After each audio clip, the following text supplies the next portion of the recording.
You're fine, Joe. We're just going to start off and just go ahead and tell Joe a little bit about who you are. Okay. My name is Michael Razowski. I work at Binghamton University. I teach graduate and doctoral students how to deal with issues related to certification and working with students with problem behavior. I'm particularly interested in alternatives to seclusion, timeout, and restraint. Great. Go ahead with your... Okay, you want to tell him too about the pause? After every question, he'll do a little pause. Yeah. Okay. You're fine. Just... Okay, my first question, could you discuss the difference between restraint and seclusion? Yeah. The difference between restraint and seclusion is actually very easy to understand. Seclusion, timeout as we envision it, is going to be where a student is removed from an educational environment. They're put into a room that is outside of their classroom typically. They do not have the option of going into or checking themselves out of this room. It is typically a room that is monitored and locked and would be supervised by a teacher or an aide. But the student is not able to get themselves back into an environment. A restraint is going to be differentiated from that by having somebody actually put hands on. We're talking about physical restraints. So literally, a student is going to, after they've made a decision that a teacher feels is harmful to themselves or others, a teacher puts or a staff member puts hands on, and then is going to prevent that student from continuing harming themselves or others. Great. Yeah, I'll keep track of the equipment so you can just continue on. Okay, why do schools continue to use restraint and seclusion? Schools continue to use restraint. I'll start over. Yeah. Schools continue to use restraint and seclusion, I think, from a lack of knowledge. I think what happens is we do things sometimes because we've always done them. Seclusion rooms were very common in schools even 20 or 30, 40 years ago when schools were being built, that they were actually built into classrooms. And because they're still there, sometimes we just use them because they're available. Restraint also, I think, a lot of times, particularly... Hang on, we need to start this question over again. All right. And go ahead. Okay, so the question was, why do schools continue to use restraint and seclusion? Yeah, schools continue to use restraint... Sorry. That's all right. You can start. Yeah, you can start. Schools continue to use restraint and seclusion for a number of reasons. I think the most common is that it's what we've always done. Students or teachers sometimes don't have options for alternatives. They aren't aware of all the things that we can do instead. For instance, in the case of seclusion, schools about 20, 30, 40 years ago when they were built with seclusion rooms built into the classrooms. And the challenge with that is if you have that tool available to you, you tend to use it. And if you don't have an alternative to that, like using it as a cool-down room or as a multi-sensory room, if you've never been taught that those are viable options and maybe even more preferable options for that child and for the students who surround them, you just don't use them. And as far as restraint, I think it goes back to training. A lot of times special educators are taught pretty well to be able to de-escalate behavior. They're taught alternatives to putting hands on students. General educators typically are not. They are less likely to have classroom management or behavior management classes, particularly as undergraduate students. They don't have the experience necessarily to know that there are alternatives to what they see. And unfortunately, because a lot of times we end up putting hands on the student and it escalates, if I go and put my hand on you to try to get you to do something or to get you to move, you pull away from me, technically you're a danger to me and I might end up restraining you. And unless you know that there are things that you can do and say related to how you interact with that student and how you de-escalate that situation, you just don't realize that you have an option. Right. Go ahead. As I mentioned before, in your opinion, is restraint and seclusion an effective, is restraint and or seclusion an effective method to discipline a student? And could you explain that? I do not think that restraint and seclusion are effective. And I can say that from personal experience. I was involved in programs over the course of my teaching career that always had the option of restraining or secluding students. And I'm embarrassed to say that I've restrained probably over 200 times.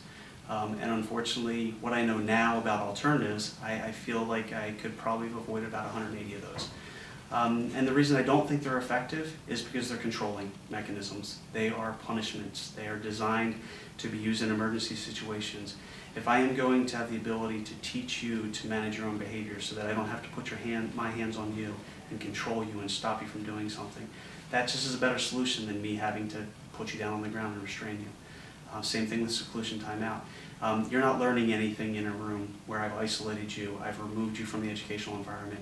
Most seclusion timeout rooms are designed to be very sterile environments. You might have pads on the wall, maybe carpeting, but other than that, I'm putting you in there, and I am going to make the decision as the teacher to let you back into the room. You're not learning anything in that environment. You're not learning anything academically now that I've taken you out of that environment. You're also not learning anything behaviorally, because what you're doing in there is just avoiding what was going on in the classroom.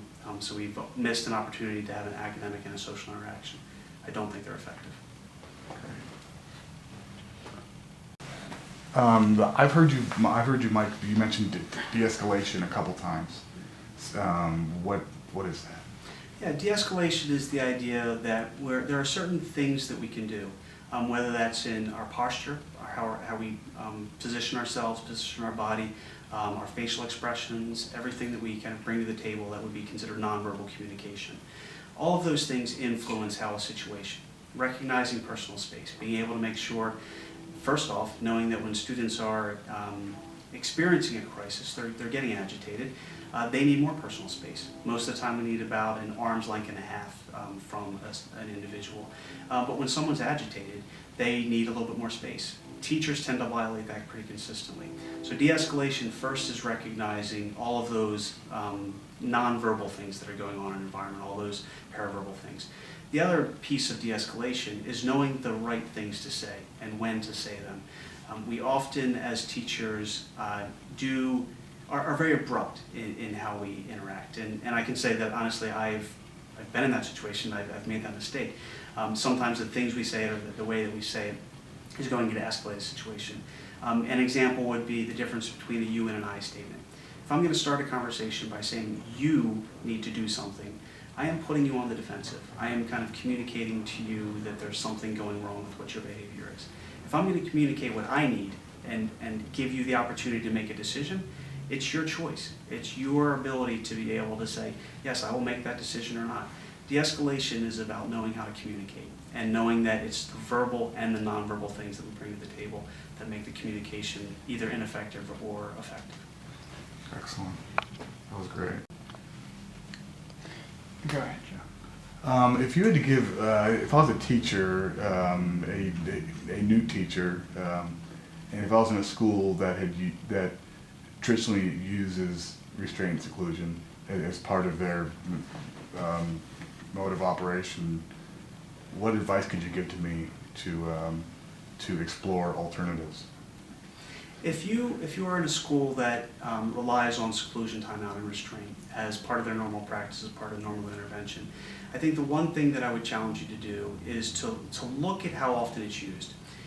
For instance, if you're having a student who is restrained 10, 20, 30 times over the course of a couple of months, what would make you think that 31st time is going to be the difference? Why would you think that is going to be an effective technique to help change that behavior? And once you realize that the seclusion timeout or the restraint is not working, I think it's your obligation to go get professional development. Find alternatives. There are plenty of resources, professional organizations, books, webinars, companies that put together really good resources that provide alternatives. And I think it's incumbent upon you to try to find what those alternatives are and bring those back to your school and try to say, look, we've done this, and we've done this as a part of our history, but for some students it's not working. There's plenty of evidence that suggests schools can turn around the culture. They can eliminate the use of seclusion, timeout, and restraint if they make it a concerted effort to. You're okay, Joe. Yeah. Okay. You had mentioned in some of your research and writing about recognizing a student's triggers. Can you explain that, what that means? Sure. A trigger is a thing that gets to us. And for everybody, a trigger is different. For me, when I was a teacher, a trigger was me spending the entire weekend putting together this lesson, planning these centers for my third grade students, going in on Monday morning, and the first thing I hear out of little Johnny's voice is, "This is stupid." And I'm thinking, no, it's really not. I just spent a lot of time on it, but it got my goat. It got me agitated, it got me worked up. But for other people, triggers are a little bit more focused on kind of their personal pet peeves. A lot of our students have triggers if you call them names, if you make fun of their appearance, if you call them stupid. And all of those are reasonable triggers. Everybody has these things that people can say or do to them that is going to cause harm. It's going to cause pain. It's going to cause them to be off of what their baseline or what their calm state of being would be.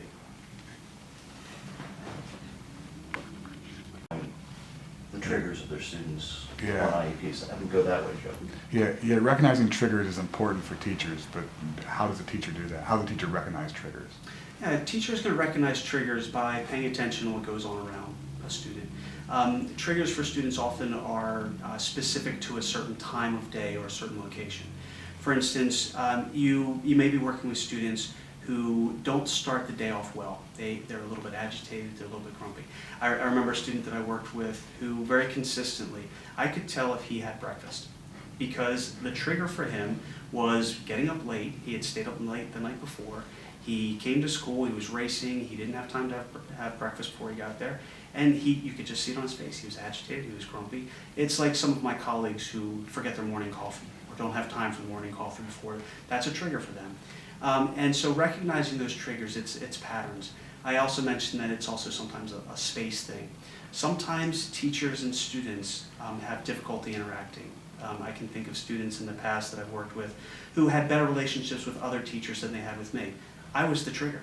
When they had to come to my class, they got agitated because they didn't like the subject matter, they didn't like working with me. Those can be triggers. Another important thing about triggers is that teachers have triggers. Things that students say or do to us, or that our colleagues say or do to us, also cause us agitation, cause us to get upset, cause us to get distracted from what the task at hand is. We've got to be aware of our triggers. We've got to know what those things are that cause us to be off of our baseline, because when we're off of our baseline, we cause more conflict. We cause students we make decisions that are not in the best interest of students and sometimes distract from our ability to be successful. I know. Now, this might not apply to the course per se, but if restraint exclusion is used, is it mandatory to record them in an IEP? Or the issue of restraint and seclusion with IEPs is a very complicated one. Most districts do not require or recognize the practice of putting them in IEPs. There are some that do, and it's difficult to even say which states require that, because it is kind of really a very district-specific or a school-specific practice. Most professional organizations weigh in on different sides of the issue. Some organizations feel it's important to put this in the IEP because then it kind of codifies and lets parents know that this might be a possible use for their son or daughter. Some say that gives gives teachers and administrators permission to use this. And we obviously don't want to kind of condone that purpose. So it's a very murky area. would you mind maybe saying if a teacher has a question about the restraint exclusion in the IEP, who should they seek for counsel? Does that make sense? Yeah. Yeah. If the use of seclusion, timeout, or restraint is actually in an IEP, I think it is a teacher's obligation to have that conversation at the team meeting to discuss whether or not that's appropriate. If there's documentation that suggests that this is really the best and last alternative, then maybe the team decides to keep it in there. I think in most cases, though, we can find with the use of seclusion, timeout, and restraint that the ability to explore other options and document that other options have been tried and been proven to be ineffective needs to happen before we suggest that it should be there. Great. Describe student self-management and also coping skills. How do those play into restraint exclusion? Self-management is the concept that I teach students how to monitor their own behavior. And by monitoring their own behavior, we give them skills. Often they're checklists that a student has at their desk, just to be able to monitor what they're doing. Are you on task? Are you completing your assignments that you know you have to do today? It's a to-do list in some respects. It's the idea that students have the ability to do this, to be able to recognize whether or not they've been successful in completing something. Now, if we go a little bit past self-management, then we also have the idea of self-reinforcement. And that self-reinforcement would be when a student does that, they get access to a kind of preferred activity or some kind of reinforcement. So for instance, if we're using that checklist and we're in a 20-minute period with an elementary age student, maybe what we would see is a student saying, yes, I've completed task A, B, and C. That was the 3 things I was supposed to do today. And so now I can check myself into the computer lab. I can go over and I can spend 5 minutes on the computer because in my first 15 minutes I did what I was supposed to do. That would be an example of a self-management and a self-reinforcement. Individually used alternatives to restraint and seclusion that are used nowadays. Alternatives to restraint and seclusion are complicated because they are going to be a system approach. If we think about positive behavior interventions and supports, and we know that we have to be able to come up with solutions at a primary level with universal interventions, a secondary level with students who might need more targeted small group interventions, and a tertiary level where very individualized, comprehensive approaches to the problem are going to be necessary. We've got to think of all of those different levels and options at those different levels. So for instance, mentoring programs. Our mentoring programs are commonly used at a secondary intervention, for instance. So students who struggle or are not successful with exhibiting the social skills that they need or the coping skills that they need may need to have some extra supports in a mentoring program so that they're seeing students who are older than them who have displayed those skills and have the ability to teach those skills to the younger students. Those are often good and recognized and research-based ways to be able to give students options to develop additional skills that they lack. At the primary level, many of the curriculums that are used are violence prevention, bullying prevention programs.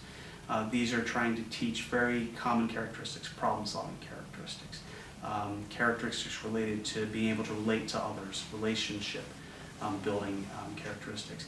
All of those are going to be important for all students to recognize. They tend to be focused at the primary level so that all students get exposed to them. Now at the tertiary level, we know that functional behavior assessment and behavior intervention planning helps students who have very significant behavioral needs. Students who are typically being sent to seclusion timeout and restraint or exhibiting typically violent behavior that gets them there. We know that being able to look at the antecedents, behaviors, and consequences, being able to structure environments, figuring out the function of the behavior, and being able to change some of those things, manipulating the antecedents, coming up with more positive reinforcement or negative reinforcement that's going to reinforce the pro-social replacement behavior. All of those are going to give us realistic and reliable alternatives. It comes back to one issue though, that's hard. All of those things are very difficult, and sometimes we need to do 2 or 3 or 4 things that are going to be the solution as that alternative for that one student so that they can be successful. We've got to remember sometimes these students have been practicing these violent behaviors for years, and we have to be realistic about how we can tackle that problem and challenge and change the behavior. I'm guessing the sirens are probably not working out really well. But it's great drama. You mentioned that it's hard for a student to come up with alternatives for students who've been practicing these bad behaviors for a long time. As a teacher, why not just, isn't it too much work to try to discipline little Johnny? Why can't I just go, I don't have time for that. I don't want to put him, I don't want to go through all these steps to figure out how to make him better. Can I just do the old-fashioned R&S? I've worked with teachers who have sometimes addressed the challenge of coming up with alternatives for this issue, coming up with ways that we can have alternatives for a student related to seclusion, timeout, and restraint. And their question is essentially, is it worth it? Is it really worth the time and energy that I have to invest in coming up with a solution? And the answer that I've always given is, if it's your kid, is it worth it? because the reality is that it's a very bizarre situation if you've never been restrained, to realize that somebody's going to put their hands on you, they're going to put you down on the ground, or they're going to control you so that you can't make your own decisions, or that they're going to have the power to put you into a room and lock you in there and let you out when they want to. And I would say if you can project yourself, if you've never had those experiences, into those situations, you're going to realize that you should be making every effort that you possibly can to come up with an alternative. Perfect. Is there anything else that you'd like to mention with alternatives to restraint seclusion? And you can say no, I think we covered it all, but I mean, is there anything we're leaving out? I mean, I can't think of prevention anything. strategies we discussed. And, Yeah. And having just done the institute for 7 hours yesterday and Yeah, another hour today, yeah, I feel pretty burned. fresh in my mind. Yeah. No, So- not burned at all, just but- like fresh. That Yeah. I think that the questions cover the issues that I would want to make sure we address. Cool. Do we need to redo the one, Sam, with the siren, or? Which one was that? This- I think it was. Second. Two questions ago. If we have time, might as well, but I don't think it's the end of the world. Okay. You think you want to go do something with it? Yeah. I mean, yeah, it wasn't bad. It's not bad. Okay. Great. Excellent. Anything, Mark? Anything I leave out? No, I don't think so, unless there's any other aspects of exceptional child overall that you would like to Yeah. weigh in on, other than, alternatives to RNS. Yeah, or maybe a quick assessment of, you mentioned at FBA and PBIS. Yeah. Maybe just briefly how those two are tied in to, Okay. or you can choose one of them. Yeah. How those two are tied into alternatives to restraint seclusion. I mean, that's a long-winded answer though, probably. Here's the point, we have course on every aspect of, Right. every topic. We're gonna, either we have a course or we will have a course. Right. Mhm. So if there's something that you feel like, ties in well with the things that you're doing, just tell us and we'll go. I think what I said about the FBAs and BIPs probably covers. I really like what you said about the projecting yourself, if it was your Yeah, child.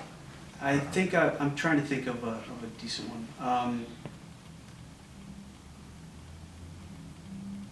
I'm going to try this one. I'm not sure it's going to work, and then Yeah, we'll yeah, think sure. of another one Yeah. if otherwise. I worked with a student in the past. No, I can't do that one actually. That's not going to work. Sorry.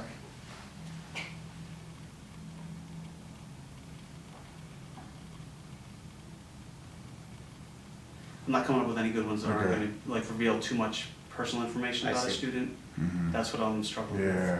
Well, we can change names and I would never say their name, but Yeah. even saying the student. Oh, gotcha. Some of them are very, Yeah. very specific. got it. Yeah. Like if a kid saw this, they would know it was them. Yeah. Right. Um, Hey,